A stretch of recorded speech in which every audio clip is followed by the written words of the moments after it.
Ladies and gentlemen, welcome to what is today the Rogan Joe Show. We are not joined today, and I mean we, as in me and the audience, are not joined today by John MacArthur, although I will make a more honest attempt to rouse him in the near future. So there's a few main stories today over the last few weeks. The main stories that we want to cover, apart from my own experience and over the board chess lately at the South Island Champs. If anybody doesn't know, New Zealand is split into two islands, big islands. One's the North Island, one's the South Island. We got really creative, I know.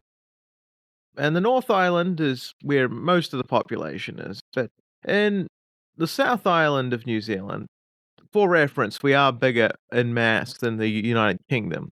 So, when people say New Zealand is small, not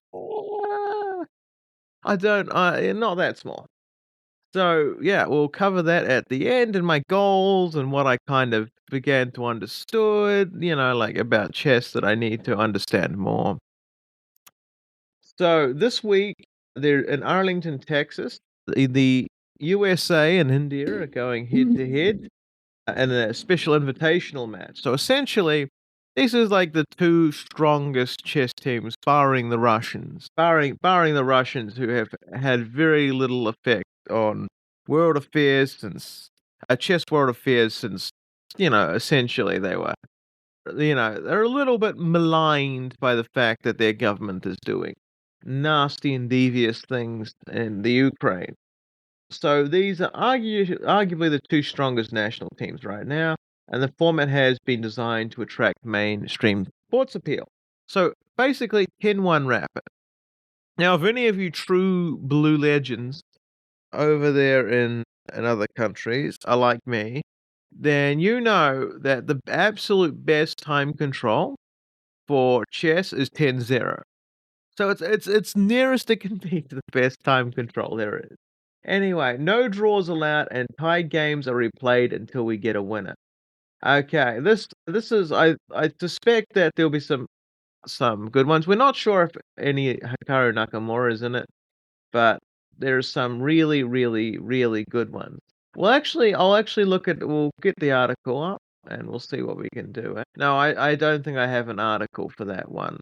But anyway, in other much better, more fun news, Carlsen is now a father, which is very, very cool. Magnus Carlsen and his wife, Alia Victoria Carlsen, welcomed their first child on September the 27th. Congratulations to him. They've got we don't know I don't know if it's a newborn son or daughter, but it doesn't really matter. I just hope that they teach at chess and see what happens and let it loose upon the world. But anyway, that's very, very, very cool. Okay, so we can get rid of that article there. Kai Hanache 13 beats 3 Grandmasters at the UK Blitz qualifier. Now, if they weren't from the UK, that would be more impressive. No, I'm kidding. But there always is a Ben Feingold joke about it. Yeah, British Grandmasters. Are they really Grandmasters? It's a funny joke, but no. So there's a lot of really, really, really good chess talent coming out of the UK right about now, which is very, very cool to see. Interest in the English one-day blitz tournaments are growing rapidly. They offer the chance to compete in officially ranked events with many rounds without the financial pressures of overnight accommodation. And as a person who's being blessed to play in his own city, I have to say that if it wasn't in my own city, I have to say the tournament would be vaguely unenjoyable as to not be playable. But anyway, this year the English Chess Federation has doubled the number of qualifying events for the UK Blitz Championship, whose final is in Leamington in November from the 8th to the 16th, and organised 3 qualifiers in Greater London instead of just 1. Anyway, this doesn't matter insofar as the fact that The Guardian loves to, put a bit of filler in there. So, basically, it attracted a strong entry of Grandmasters and International Masters led by the former world semi-finalist, Jonathan Spielman, who is also an amazing chess author, I might add. A lot of his books feature prominently in the book stand and the tournament I just went to. So, I mean, he's very, very good. Also, there's there's the Master Games from the 1980s, I believe, on YouTube, where the BBC actually was not bad. I have a lot of bad things to say about the BBC, mainly because they're not respecting chess in the same way did they used to. They treated people with a little bit more intelligence. Anyway, and England's youngest ever Grandmaster, Shreyas Royale 16, who was expected to provide high-class competition among themselves for the single qualifying place. Instead, there was almost a shock result as a little-known teenager downed several GMs and IMs and missed qualifying by just half a point. Kai Hanache, I think I might have got that, 13, a pupil at the Charles de Gaulle Lyceum, Kensington, London, defeated 3 Grandmasters and 3 International Masters, and also set a rating record at the 15-round UK Blitz qualifier. His result was totally unexpected, as his only other notable Blitz achievement was a silver medal in the World Under 10 Blitz in 2022. I mean, that's a very, very. I mean, Blitz is always one of those ones where it's gonna be like, if you're good at Blitz, if you're good at blitz, if you're good at blitz, you're good at blitz, right? There's less of the pressures of classical chess. But yeah, I mean, I feel like online would be reasonable training, like especially and you can get a lot more reps in, I suppose. But anyway, his rating at the start was a modest 2037, a strong amateur level, but he won against 3 grandmasters, including last month's British Championship runner-up Stuart Conquest for a tournament performance at 2488. Yeah, I mean, this is why I would be very interested to see what his online ratings are, or his like classical ratings, or stuff like that. Because it could be that this Blitz rating was just poor, you know, due to like him saving up, getting stronger before he goes and does something. Sounds reasonable. But anyway, so very, very cool amount of strong players coming out of the UK, or at least purportedly. I don't think they're probably on the level of some of the Indian ones we get, but we do get a lot of we do get a lot. It's good for the UK. Anyway, Pro Grandmaster Prague. I'm not going to try and pronounce his name because it's too hard for me. I'm afraid. Escaped a late fumble to hold the French GM Maxime Vachier-Lagrave to a draw in their first semi-final game of the Grand Chess Tour finals in São Paulo, Brazil on Monday. Prague made a poor move with just 1 second left on the clock to lose on his grip on the game, but was fortunate that Lagrave failed to capitalize. I don't know why I panicked here. There was just no need to panic, Prague said. So basically, the Grand Chess Tour finals, a very entertaining watch on YouTube if anybody's looking for that sort of thing. Okay, the Speed Chess Championship is back. One of their lovely nameless articles, but oh well. And once again, pits GMs Magnus Carlsen, Hikaru Nakamura, and Hans Niemann against each other in thrilling speed chess matches. Now, I am actually looking forward to seeing Hans Niemann do a lot better. Like, if anybody's seen the difference between what Hans looks like now and what he used to look like, he used to look so youthful. And I feel like a little bit of stress has gotten to him. And now he looks a little bit different. I think it's vaguely unfair how he's being treated overall. And the fact that he couldn't get damages in court for what is clearly damages. Like, the guy was invited to a lot of tournaments beforehand, and then very, very, very, very few afterwards. I mean, he's making a comeback now just because of a straight talent, but it's sad to see. The anticipation builds as fans will have the chance to watch their heroes in person, taking place in London, the United Kingdom, on February the 7th and 8th of 2026. Stay tuned for more information about tickets coming soon. Anyway, there's a 250,000 prize fund, but also 3 spots in the next Esports World Cup. This year's lineup provides the perfect sequel for last year's event. and the same 3 players met in Paris for the final, which broke viewership records and drew media attention, and ended with Carlsen as the champion. I don't know how it drew records in 2025, but good on them, I guess. You would have thought that it wouldn't be as popular once the Queen's Gambit and the COVID died off, but that's good if true. Okay. The last meeting during the 2024 FIDE World Blitz Championship, when Carlsen narrowly won the match after starting behind. After the match, visibly relieved Carlsen banged the king on the chessboard before storming out of the playing hall. Yep, he's definitely getting better at banging the king, you know? His king banging form is in is very on point.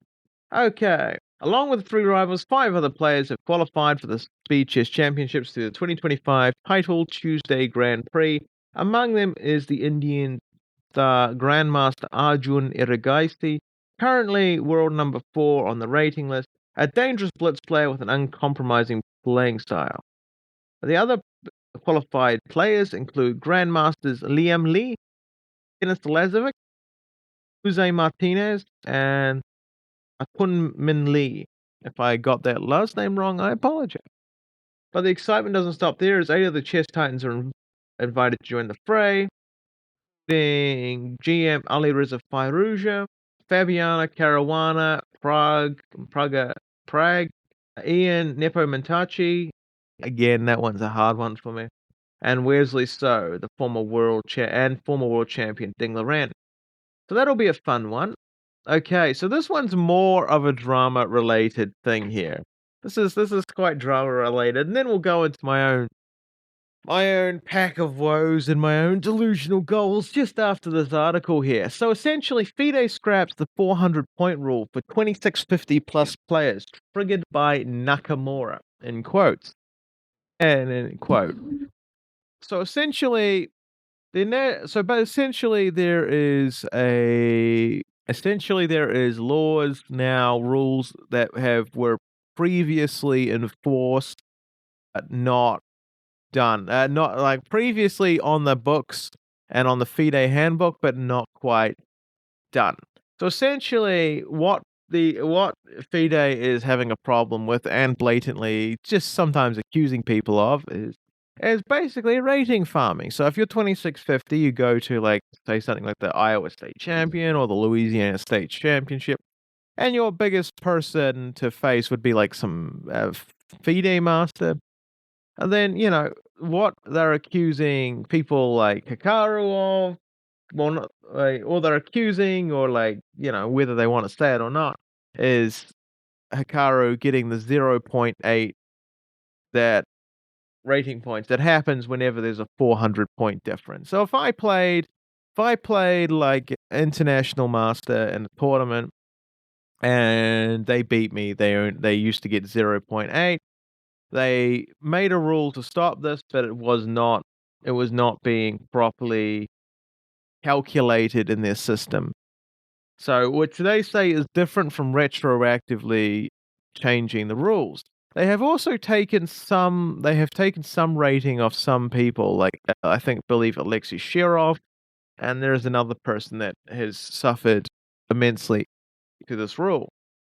What I might hesitate to add is that I find it very interesting that they do that, because there are some very strong, underrated people at these tournaments, and if 400 points up, it gets a draw or loses, then they essentially have no recourse for getting their rating back, because it's so hard to essentially beat a weak field to make points back. And there's many, many examples of that. I did watch a Levi Rosman video earlier in which he was saying about where he was explaining the people that have this problem. Yeah, so anyway, I'll go into the article now. So the International Chess Federation, FIDE, has announced a change to its rating regulations that will take effect on October the 1st, removing the so-called 400-point rule for players rated above 2650 international master. But you kind of get what I'm saying.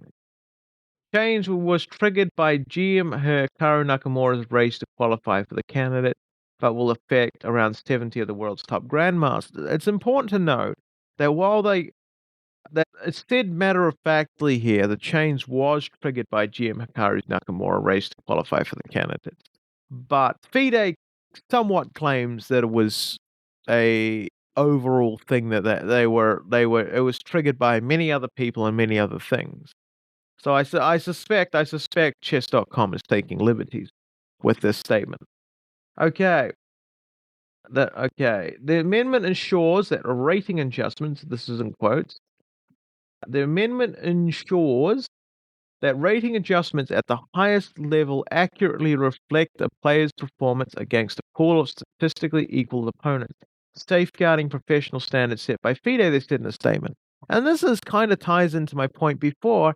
It's hard to fight out of a weak field if you're very, very high rated. Like, what is the point of going to a club championships that you might or going to a championship or any sort of thing? When you're a grandmaster, being in a tournament sponsors that tournament almost.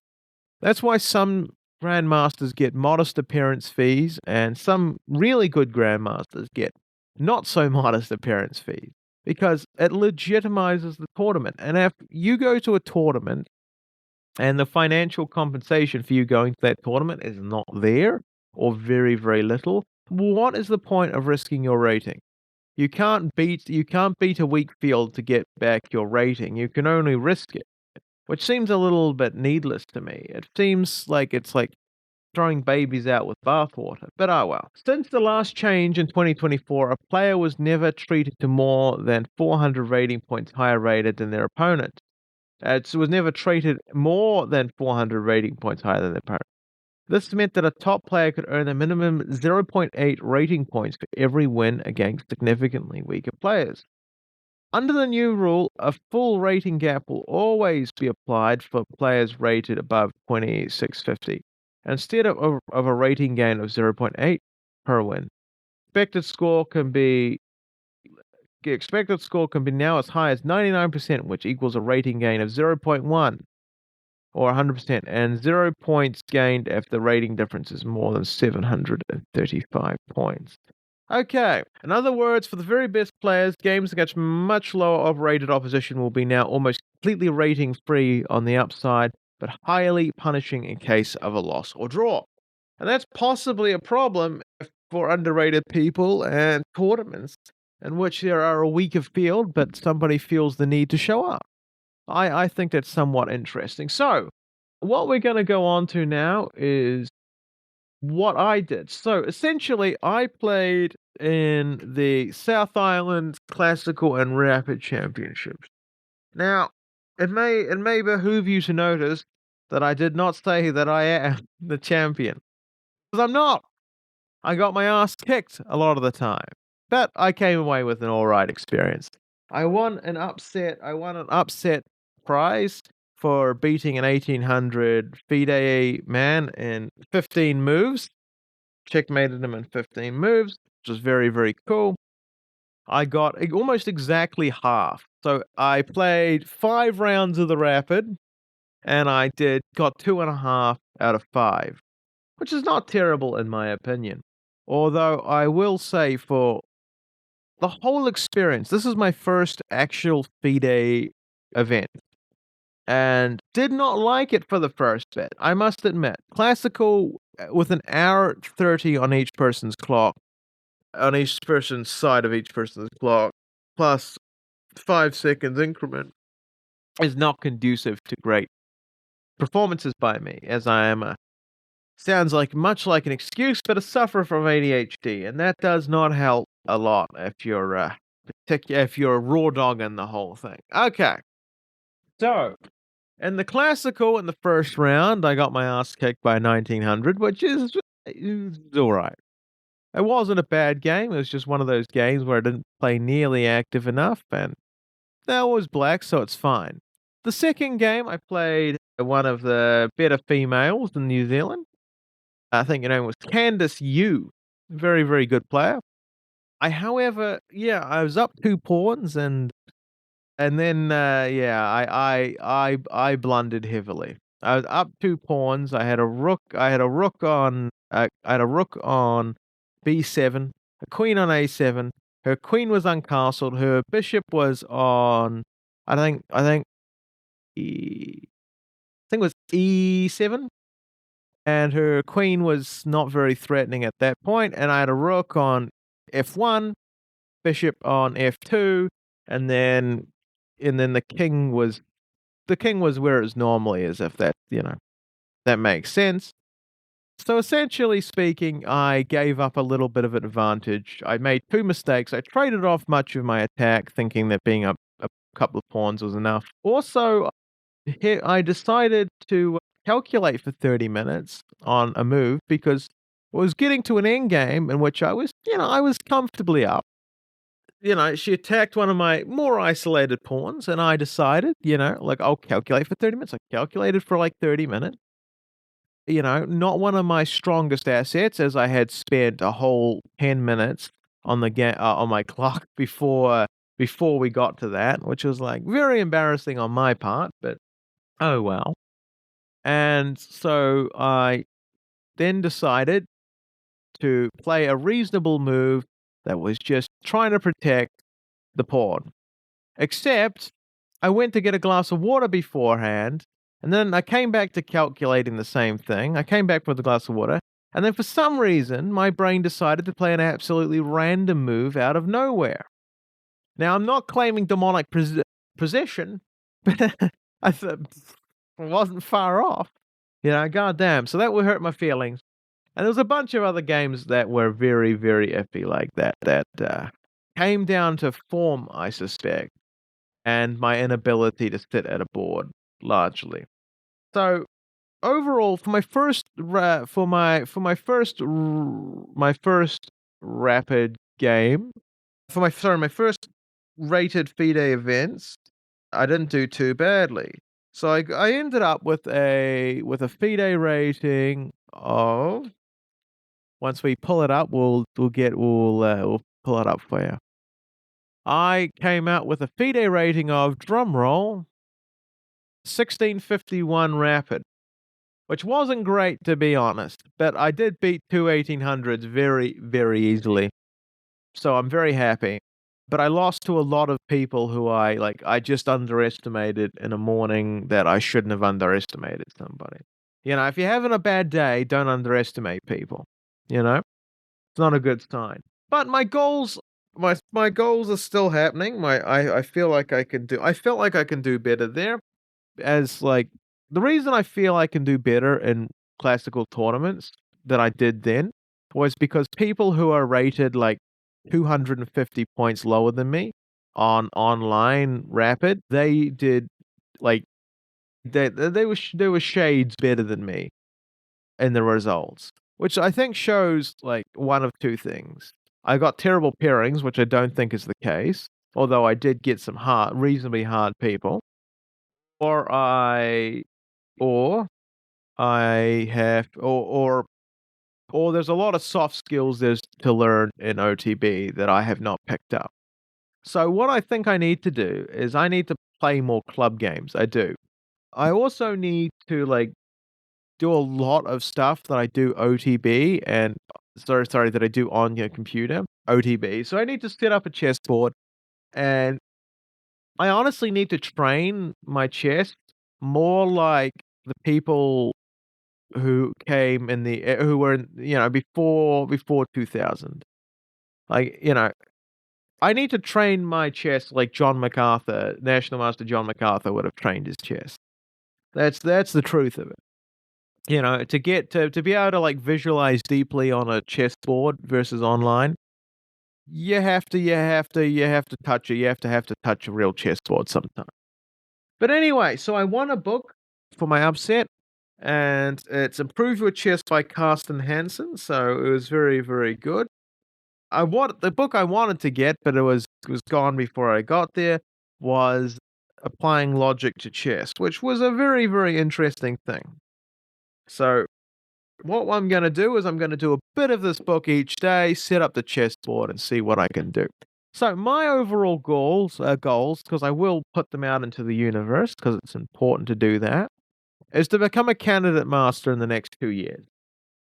It's a hard goal. It really is. I'm gonna have to put blood, sweat, and tears into it, and possibly more tears than sweat. But I think this is achievable, right? Right now I'm 20 60 online rapid, and I think that I can gain 200 elo points like I did last year. Now, 2000 is where the work really starts. But I don't believe that I've actually had a work rate. Like, people tell you that they've worked on their chess, but they really haven't. And that's one of my flaws. Like, I work on my chess, but I don't actually work on my chess. Like, I do puzzles, I do this, I do that, and I do some stuff, right? But it's not work. It's like it's play at best. And I suspect heavily that I don't suspect heavily. I know there's levels to this. The more you work, the more you do. And I don't think I can say that I've done any really dedicated chess study in my life. I mean, really dedicated. So that's what I'm putting aside time every day to do more of that and play with better people and talk to stronger chess players. And maybe I mean, I suspect that's what I'll be doing in the next year. Because, yeah, I want to get better and I have to get better now. Like the gas is running out. So, ladies and gentlemen, it's been a perfect pleasure talking to you. I'm sorry that I ranted for too long, but you guys have been wonderful. And we shall hopefully come back with John MacArthur at another time. I'm sorry if John's wonderful brilliance was lacked in this podcast. I'll try and bring more levity to it next time. Have a great day, ladies and gentlemen, and God bless.